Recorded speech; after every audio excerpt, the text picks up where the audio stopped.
अस्सलाम वालेकुम स्टूडेंट्स, मैं हूं सर इश्तियाक और आज की इस वीडियो में हम करेंगे क्लास 9 केमिस्ट्री के चैप्टर नंबर 1 के अनसोल्व्ड न्यूमेरिकल्स क्वेश्चन नंबर 2 से लेकर क्वेश्चन नंबर 5 तक। तो आइए इस वीडियो को स्टार्ट करते हैं।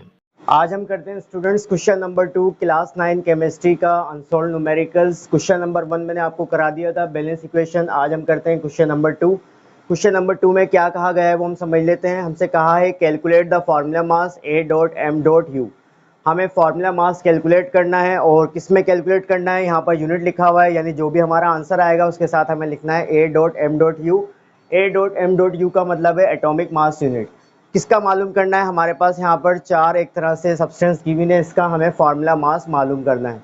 तो सबसे पहले मैं लिखता हूँ नंबर 1 एल्युमिनियम ऑक्साइड। तो स्टूडेंट्स मैं आपको एक आसान तरीका बताता हूँ जिससे आपकी ज़रा सी भी मिस्टेक नहीं होगी फार्मूला मास निकालते वक्त। तो सबसे पहले आपको क्या करना है, एल्युमिनियम एज इट इज़ यहाँ पर लिख लेना है। मैंने लिखा Al2 और O3 को भी आपने लिख दिया वर्टिकली, इक्वल की साइन लगाई। अगर मैं आपसे पूछूं कि एल्युमिनियम के यहाँ पर कितने एटम हैं, तो एल्युमिनियम के यहाँ पर 2 एटम है। लिहाजा आप क्या करो, 2 को मल्टीप्लाई कर दो एल्युमिनियम के एटॉमिक मास से। एल्युमिनियम का एटॉमिक मास होता है स्टूडेंट 27, इक्वल की साइन लगा दो। और ऑक्सीजन के यहाँ पर कितने, 3 एटम है, तो मैंने लिख दिया 3। और ऑक्सीजन का एटॉमिक मास होता है कितना, 16। मल्टीप्लाई करा दो, 27 को 2 से मल्टीप्लाई कराएंगे तो क्या आएगा, 54 आएगा। 16 को 3 से मल्टीप्लाई कराएंगे तो क्या आएगा, 48 आएगा। अब आप क्या करो, इन दोनों नंबर्स को ऐड कर दो। अब हम क्या करते हैं स्टूडेंट, सबसे पहले आप लिख दो एल्युमिनियम ऑक्साइड जिसका आपको फार्मूला मास मालूम करना है। उसके बाद हम क्या करेंगे, इन दो नंबर्स को ऐड कर देंगे। 8 और 4 हमारे पास कितना होता है, 12 होता है। तो 12 का 2 मैंने यहाँ लगा दिया, 1 यहाँ लगा दिया। 5 और 1 6, 6 और 4 कितना हो जाएगा, 10, यानी 102। और यूनिट लगा दो A dot M dot U. तो ये हमारे पास स्टूडेंट्स फार्मूला मास आ गया किसका, एल्युमिनियम ऑक्साइड का, कितना, 102 A dot M dot U. क्या किया स्टूडेंट्स, मैंने एल्युमिनियम मेरे पास यहाँ पर 2 थे, तो सबसे पहले तो मैंने लिख दिया एज इट इज़ L2 और O3 भी मैंने एज इट इज़ लिख दिया। एल्युमिनियम के मेरे पास यहाँ पर 2 एटम थे, तो मैंने 2 को मल्टीप्लाई करा दिया एल्युमिनियम के एटॉमिक मास से, क्या होता है 27। इसी तरह से ऑक्सीजन के मेरे पास यहाँ पर 3 एटम थे, तो 3 को मैंने मल्टीप्लाई करा दिया ऑक्सीजन के एटॉमिक मास से 16 से। 27 को 2 से मल्टीप्लाई कराओगे तो आएगा 54 और 16 को 3 से मल्टीप्लाई कराओगे तो 48 आएगा। हमें एल्युमिनियम ऑक्साइड का फार्मूला मास मालूम करना है, ये मैंने एज इट इज़ लिख दिया, इक्वल की साइन लगाई और इन दोनों नंबर्स को मैंने ऐड किया। 54 में अगर आप 48 ऐड करोगे तो आपके पास फार्मूला मास आ जाएगा एल्युमिनियम ऑक्साइड का कितना, 102 A dot M dot U. अब हम करते हैं नंबर 2। नंबर 2 का हम क्या निकालते हैं, फार्मूला मास निकाल लेते हैं। तो मैंने लिखा MgCl2। अब हम फिर से क्या करेंगे स्टूडेंट्स, Mg मैंने लिखा, इक्वल की साइन लगाई। मैग्नीशियम यहाँ पर 1 है, तो मैं 1 को मल्टीप्लाई करा दूंगा मैग्नीशियम के एटॉमिक मास से, जो कि क्या होता है 24। 24 को 1 से मल्टीप्लाई कराओगे तो क्या आएगा, 24 ही आएगा। अब Cl2 लिख लेता हूँ। Cl2 लिखा। क्लोरीन मेरे पास यहाँ पर 2 हैं, तो 2 को मैं मल्टीप्लाई करा दूंगा क्लोरीन के एटॉमिक मास से, कितना होता है 35.5। सही है, 35.5 को 2 से मल्टीप्लाई कराओगे तो आ जाएगा 71। अब हम क्या करते हैं, MgCl2 एज इट इज़ लिख लेते हैं। सही है, इक्वल की साइन लगाई, ये ऐड कर लेते हैं। 4 और 1 कितना हो जाएगा हमारे पास, 5। सही है, और 7 और 2 हमारे पास हो जाएगा 9। यानी हमारे पास मैग्नीशियम क्लोराइड का फार्मूला मास आ गया कितना, 95 A dot M dot U. सही है स्टूडेंट्स। थर्ड कर लेते हैं NaCl। तो मैंने यहाँ पर लिखा सबसे पहले NaCl। सही है, Na लिखा मैंने। सोडियम मेरे पास यहाँ पर कितने, 1 है, 1 को मल्टीप्लाई करा देते हैं। सोडियम का एटॉमिक मास कितना होता है, 23 होता है। 23 को 1 से मल्टीप्लाई कराएंगे तो क्या आएगा, 23 आएगा। Cl लिखा मैंने। क्लोरीन यहाँ पर 1 है और 1 को मल्टीप्लाई करा देते हैं क्लोरीन के एटॉमिक मास से, कितना होता है 35.5। तो अब हम क्या करते हैं, 35.5 को अगर मैं 1 से मल्टीप्लाई करूँगा तो 35.5 ही आएगा स्टूडेंट्स। सही है, NaCl लिखा मैंने एज इट इज़। स्टूडेंट्स अब हमें इसको ऐड करना है, तो पॉइंट यहाँ पर है बाय डिफ़ॉल्ट 23 के बाद यहाँ मैं 0 लगा देता हूँ। तो ऐड करेंगे 5 + 0, तो मेरे पास आ जाएगा 5। सही है, पॉइंट लगाया मैंने। और 5 + 3 मेरे पास आ जाएगा 8 और 3 + 2 मेरे पास आ जाएगा 58। इसका मतलब हमारे पास NaCl का फार्मूला मास आ गया 58.5 A dot M dot U. सही है स्टूडेंट्स। नंबर 4 कर लेते हैं। नंबर 4 है हमारे पास KNO3। सही है, सबसे पहले मैं लिखता हूँ पोटेशियम। पोटेशियम मेरे पास यहाँ पर 1 है, 1 को मैं मल्टीप्लाई करा दूंगा। पोटेशियम का एटॉमिक मास हमारे पास होता है कितना, 39। सही है। उसके बाद स्टूडेंट मैंने लिखा नाइट्रोजन। नाइट्रोजन यहाँ पर एक है, 1 को मैं मल्टीप्लाई करा दूंगा किससे, 14 से, तो 14 को 1 से मल्टीप्लाई कराएंगे तो 14 ही आएगा, और 39 को 1 से मल्टीप्लाई कराऊंगा तो क्या आएगा, 39 ही आएगा। ऑक्सीजन लिख लेता हूँ, ऑक्सीजन मेरे पास 3 है, 3 को मैं मल्टीप्लाई करा देता हूँ किससे, 16 से, तो 16 3 क्या हो जाएगा, 48। सही है, तो एक बार मैंने लिख दिया KNO3। सही है, इन तीनों को हम ऐड कर लेते हैं, 9 और 4, 9 और 4 हमारे पास हो जाएंगे 13, और 13 और 8 हमारे पास हो जाएंगे कितने, 21। तो 1 लिख दिया मैंने यहाँ पर, 2 यहाँ पर आ गया, 3 और 2 हो जाएंगे 5, 5 और 1 6, 6 और 4 हो जाएंगे हमारे पास कितने, 10। तो हमारे पास पोटेशियम नाइट्रेट का फॉर्मूला मास आ गया कितना, 101 A.M.U। आया समझ, नोट कर लो। अब स्टूडेंट्स हम करते हैं क्वेश्चन नंबर 3। यहाँ पर हमसे कहा है कैलकुलेट द मोलिकुलर मास, और मोलिकुलर मास हमें मालूम करना है A.M.U में। किसका मालूम करना है, यहाँ पर हमारे पास कुछ मॉलिक्यूल्स गिवन है। तो सबसे पहले मैं ले लेता हूँ C2H5OH, तो नंबर 1 मैंने लिखा C2H5OH।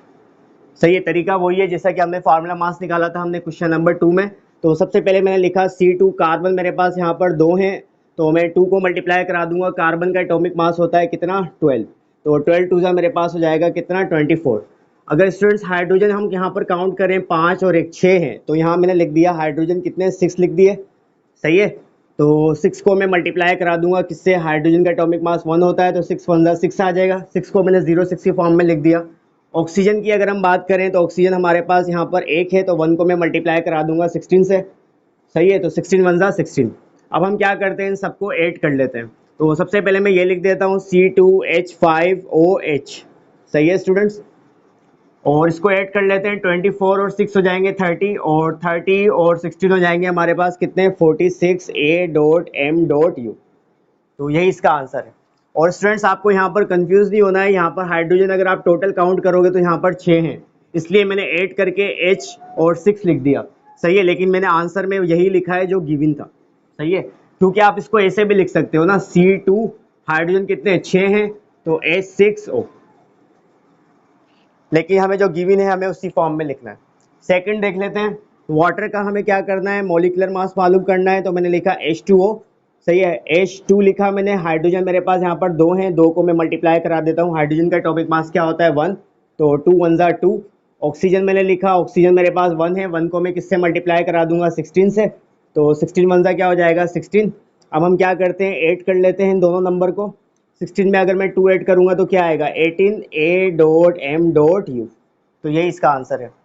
थर्ड देख लेते हैं, थर्ड हमारे पास NH4 नहीं था, NH3 था, तो थर्ड मैंने लिखा क्या, NH3। सही है, नाइट्रोजन मेरे पास यहाँ पर कितने, 1 है, 1 को मैं मल्टीप्लाई करा देता हूँ, नाइट्रोजन का एटॉमिक मास होता है 14। हाइड्रोजन मेरे पास यहाँ पर कितने हैं, 3 है, 3 को मैं मल्टीप्लाई करा देता हूँ, हाइड्रोजन का एटॉमिक मास होता है 1, 3 1 क्या हो जाएगा, 3। सही है, NH3 लिखा मैंने, और 14 + 3 कितने हो जाएंगे, 17, यूनिट लगा दो A.M.U। सही है स्टूडेंट्स, लास्ट वाला देख लेते हैं, CO2। सही है, कार्बन मेरे पास यहाँ पर 1 है, 1 को मल्टीप्लाई करा दो किससे, कार्बन का एटॉमिक मास होता है 12, तो 12 1 क्या हो जाएगा, 12। ऑक्सीजन मेरे पास यहाँ पर 2 हैं, तो 2 को मल्टीप्लाई करा दो, ऑक्सीजन का एटॉमिक मास होता है 16, 16 2 क्या हो जाएगा, 32। फिर मैंने लिखा CO2। सही है, इक्वल की साइन लगाई, 32 में अगर आप 12 ऐड करोगे तो क्या आएगा, 44 A.M.U। तो यही आपका स्टूडेंट आंसर है। और स्टूडेंट्स मैं आपको यहाँ पर ये बात भी बता दूं कि ये एटॉमिक मास जो मैंने यहाँ पर लिखे हैं ये पेपर में गिवन होते हैं। अगर ये क्वेश्चन आएगा तो ये एटॉमिक मास आपको गिवन होंगे, आपको इन एटॉमिक मास की मदद से मॉलिक्यूलर मास या फार्मूला मास निकालना है। आए समझ, नोट कर लो। अब हम करते हैं स्टूडेंट्स क्वेश्चन नंबर 4। क्या कहा गया है, how many moles are required to prepare 40 gram of H2SO4। हमसे कहा है कि हमें नंबर ऑफ मोल्स मालूम करने हैं अगर H2SO4 यानी सल्फ्यूरिक एसिड की क्वांटिटी हमारे पास कितनी हो, 40 ग्राम। तो डेटा बना लेते हैं इसका। तो गिवन मास स्टूडेंट्स मेरे पास 40 ग्राम है, और गिवन मास को मैंने रिप्रेजेंट कराया है M से। M की वैल्यू क्या है, 40 है, तो मैंने लिख दिया यहाँ पर 40 ग्राम। मॉलिकुलर मास अगर हम निकालें H2SO4 का, तो मॉलिकुलर मास को मैंने कैपिटल M से रिप्रेजेंट करवाया है। किसका निकालना है, H2SO4 का। सही है, निकाल के दिखा देता हूँ। यहाँ पर हाइड्रोजन कितने हैं, 2 हैं, तो 2 को मैं मल्टीप्लाई करा दूंगा। हाइड्रोजन का एटॉमिक मास क्या होता है, 1 होता है। सही है, प्लस की साइन लगाई। सल्फर का हमारे पास एटॉमिक मास होता है 32, और ऑक्सीजन मेरे पास यहाँ पर 4 हैं, तो 4 को मैं मल्टीप्लाई कराऊंगा। ऑक्सीजन का एटॉमिक मास होता है कितना, 16। सॉल्व कर लो, 2 1 2, यहाँ कर देता हूँ 2 1 2 प्लस 32 प्लस 16 4 क्या होता है 64। इन तीनों नंबर्स को अगर आप ऐड करोगे तो आपके पास वैल्यू आ जाएगी कितनी, 98 ग्राम। सही है। मालूम क्या करना है, number of moles, number of moles को मैंने एन से रिप्रेजेंट कराया है। फार्मूला लगा दो नंबर ऑफ मोल्स का। इस प्रॉब्लम को सॉल्व करने के लिए क्या होता है, नंबर ऑफ मोल्स का formula given mass divide by molecular mass. Values put कर दो। एम की वैल्यू मेरे पास कितनी है 40, सही है, और डिवाइड कर दो किससे 98 से। तो 40 को अगर आप डिवाइड करोगे किससे 98 से तो आपका पॉइंट में आंसर आएगा, क्या आया, नंबर ऑफ मोल्स हमारे पास आ गए 0.408, और नंबर ऑफ मोल्स का यूनिट क्या होता है MOL।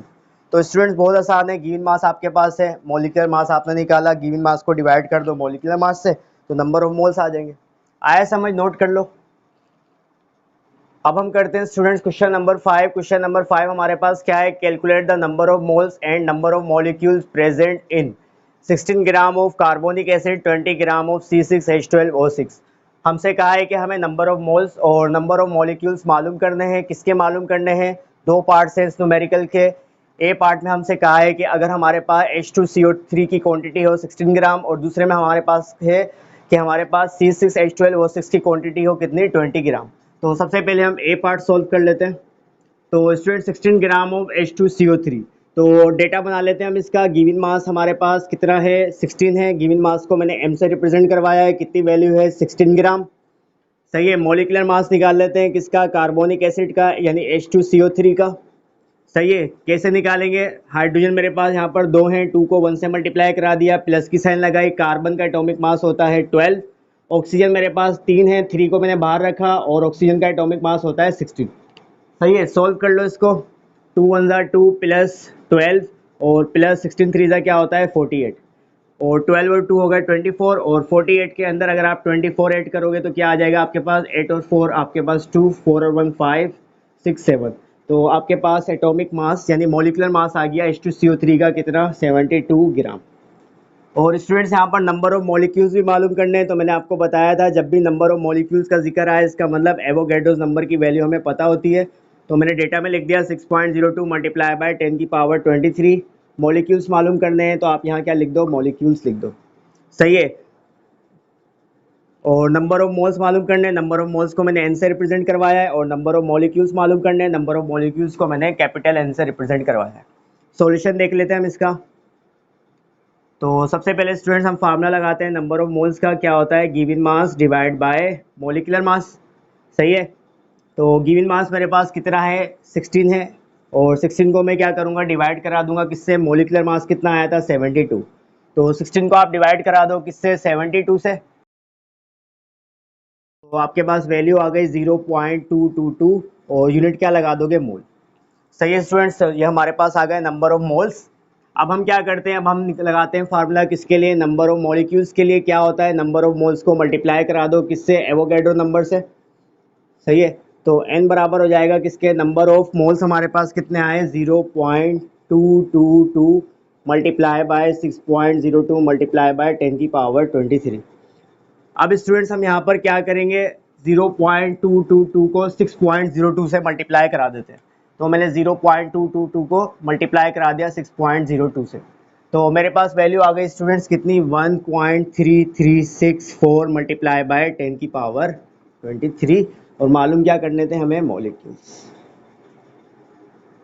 सही है स्टूडेंट्स, तो ये हमारे पास आंसर आ गया। अब स्टूडेंट्स हम कर लेते हैं पार्ट बी क्वेश्चन नंबर 5 का। तो सबसे पहले हम डेटा बना लेते हैं। सही है। गिवन मास मेरे पास यहाँ पर कितना है 20 है, गिवन मास को मैंने m से रिप्रेजेंट कराया है, कितनी वैल्यू है 20 ग्राम। मॉलिक्यूलर मास निकाल लेते हैं किसका, C6H12O6 का। सही है, कैसे निकालेंगे, 6 है हमारे पास कार्बन के एटम, तो 6 को मल्टीप्लाई करा दो कार्बन के एटॉमिक मास से। सही है। हाइड्रोजन मेरे पास कितने हैं 12 हैं, 12 को मल्टीप्लाई करा दो हाइड्रोजन के एटॉमिक मास से, प्लस की साइन लगाई, 6 को मल्टीप्लाई करा दो ऑक्सीजन के एटॉमिक मास से। मल्टीप्लाई कर लेते हैं इनको, 12 को 6 से मल्टीप्लाई किया तो आ जाएगा 72, 12 को 1 से मल्टीप्लाई किया तो 12 आ जाएगा, 16 को 6 से मल्टीप्लाई करोगे तो 96। इन तीनों नंबर्स को ऐड करोगे तो आपके पास वैल्यू आ जाएगी 180, और ग्राम लगा दो यूनिट। क्योंकि नंबर ऑफ मॉलिक्यूल्स भी मालूम करने हैं तो एवोगैड्रो नंबर की वैल्यू मैं यहाँ पर लिख देता हूँ 6.02 मल्टीप्लाई बाय 10 की पावर 23, और यहाँ मैंने लिख दिया मॉलिक्यूल्स। सही है। अब हमें मालूम क्या क्या करना है, नंबर ऑफ मोल्स एन से रिप्रेजेंट करवाया है और number of molecules capital N से रिप्रेजेंट करवाया है। तो सबसे पहले हम सॉल्यूशन देख लेते हैं। नंबर ऑफ मोल्स के लिए फार्मूला लगा दिया मैंने, given mass divide by molecular mass. Given mass मेरे पास कितना था, 20 था, डिवाइड करा दिया, मॉलिक्यूलर मास कितना आया, C6H12O6 का 180। 20 को डिवाइड करा दो किससे, 20 को मैंने डिवाइड कराया 180 से, तो मेरे पास वैल्यू आ गई स्टूडेंट्स नंबर ऑफ मोल्स की कितनी, 0.111। सही है, और यूनिट लगा दो MOL। अब हम क्या करते हैं, अब हम निकालते हैं नंबर ऑफ मॉलिक्यूल्स। तो नंबर ऑफ मॉलिक्यूल्स का फार्मूला होता है नंबर ऑफ मोल्स को आप मल्टीप्लाई करा दो एवोगैड्रो नंबर से। तो नंबर ऑफ मोल्स मेरे पास कितने आए थे, 0.111 मल्टीप्लाई बाय 6.02 मल्टीप्लाई बाय 10⁻23। सही है। अब स्टूडेंट्स में क्या करता हूँ, सबसे पहले तो मैं ये पावर वाली फॉर्म एज इट इज़ लिख देता हूँ और 0.111 को मैं मल्टीप्लाई करा देता हूँ किससे, 6.02 से। तो मेरे पास वैल्यू आ गई कितनी, 0.668। सही है, और यूनिट लगा दो क्या, मॉलिक्यूल्स। आया समझ, नोट कर लो, यही हमारा आंसर है। नंबर ऑफ मोल्स निकाले और नंबर ऑफ मॉलिक्यूल्स निकाले। तो स्टूडेंट्स यहाँ पर हमारे जितने भी न्यूमेरिकल्स थे चैप्टर नंबर 1 में अनसोल्व्ड और एग्जाम्पल सारी की सारी मैंने आपको समझा दी। तो आज के लिए इतना ही, फिर मिलेंगे, अल्लाह हाफिज़।